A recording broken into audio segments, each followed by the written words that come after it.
Hi, this is Emma. In season 1 of Before the Bar Opens, I spoke to a bunch of people who make, use and love music. Here's a montage we put together of some of the best things they told me. It's just lovely. Have a listen.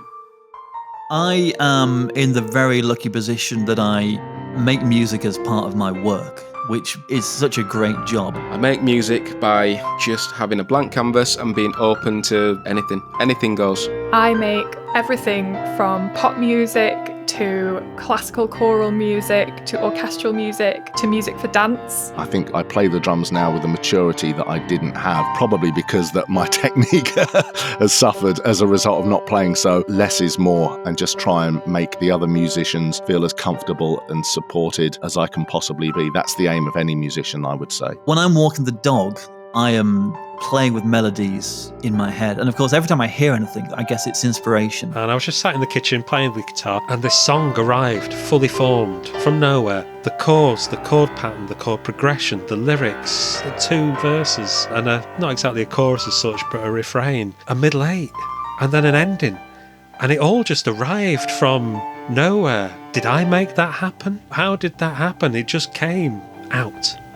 I like to have a reason behind things that I compose, a meaning. I think the music has to come first.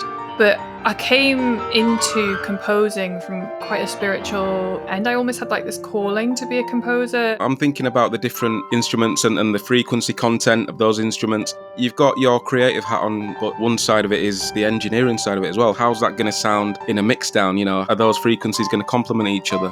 On music radio, I play songs that help people through a day. That's why we do it. We want to make people's days go better, help them through whatever it is that they've got going on. Like a lot of people, I won't say that parts and certain bits of my life have been a bit rocky, a bit bumpy. I'm not one for sort of sharing a lot of this stuff. I suppose that's just the way the family was when they were all alive. I'm the last one now. My brother and both my parents have both gone, have all gone.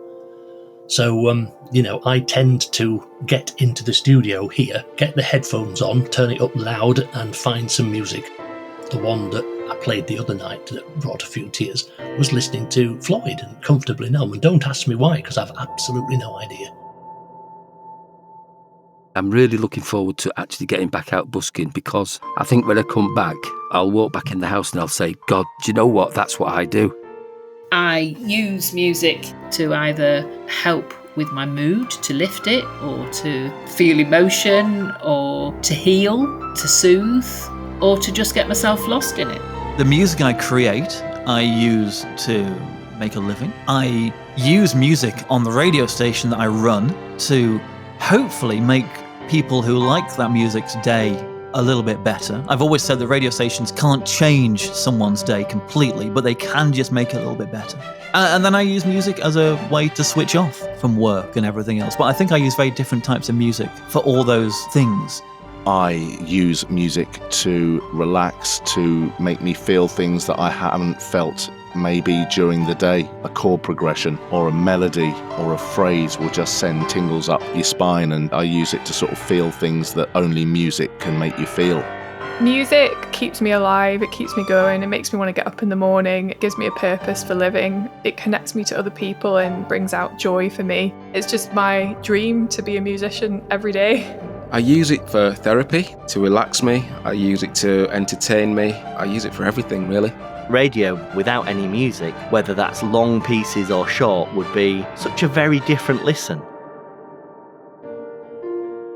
I use music as a form of entertainment, it's a form of education, it's a form of community, sharing music.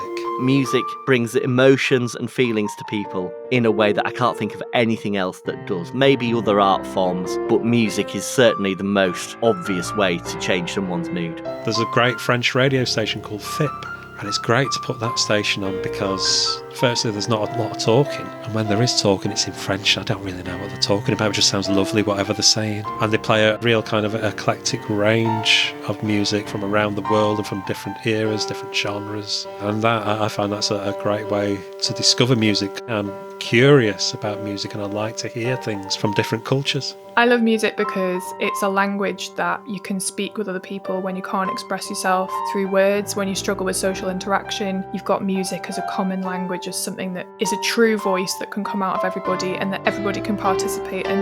I love that it has a power to invoke a mood. There's music for every type of way you possibly can feel, and it's also so powerful for eliciting memories as well. You can hear a song and it instantly takes you back years or to a certain moment. Within an instant, it's that powerful. When you think there's only 12 notes, certainly in our scales anyway, and it's just combinations of those 12 notes across different instruments and across voices. The fact that 12 notes can turn into all these chords, can turn into all these moods, can turn into all these emotions, and can change people's moods and outlooks, and can comfort people and can inspire people, is just phenomenal. And I'm always amazed when I hear a new song that uses chords or sounds that I've never heard before. And you think, how can it be, with so few notes, that people who are so talented can create sounds and songs and symphonies that have never been heard before? How are they still there? When you're listening to it, it creates images in your mind, and they are totally unique to you because everybody is unique, and it gives you a feeling and you can be transported anywhere. I think I listened to something by Camila Cabello or Louis Tomlinson, one of these pop acts, but the chord progression in a couple of their songs just made me go, oh, what was that? I love that, the tingle you get when you hear a chord change or a chord progression, and I maybe have to go and sit by the piano and work out what was going on. I love that, and only music can do that, really. I love that it helps me keep an open mind about all aspects of life. I love the fact that music has an ability to change people's moods and to influence how that day goes for people. Music can make you feel up, or it can make you feel down, and it's the variety that's out there and the ability of really skilled people who make music to produce something that can provoke a reaction in you.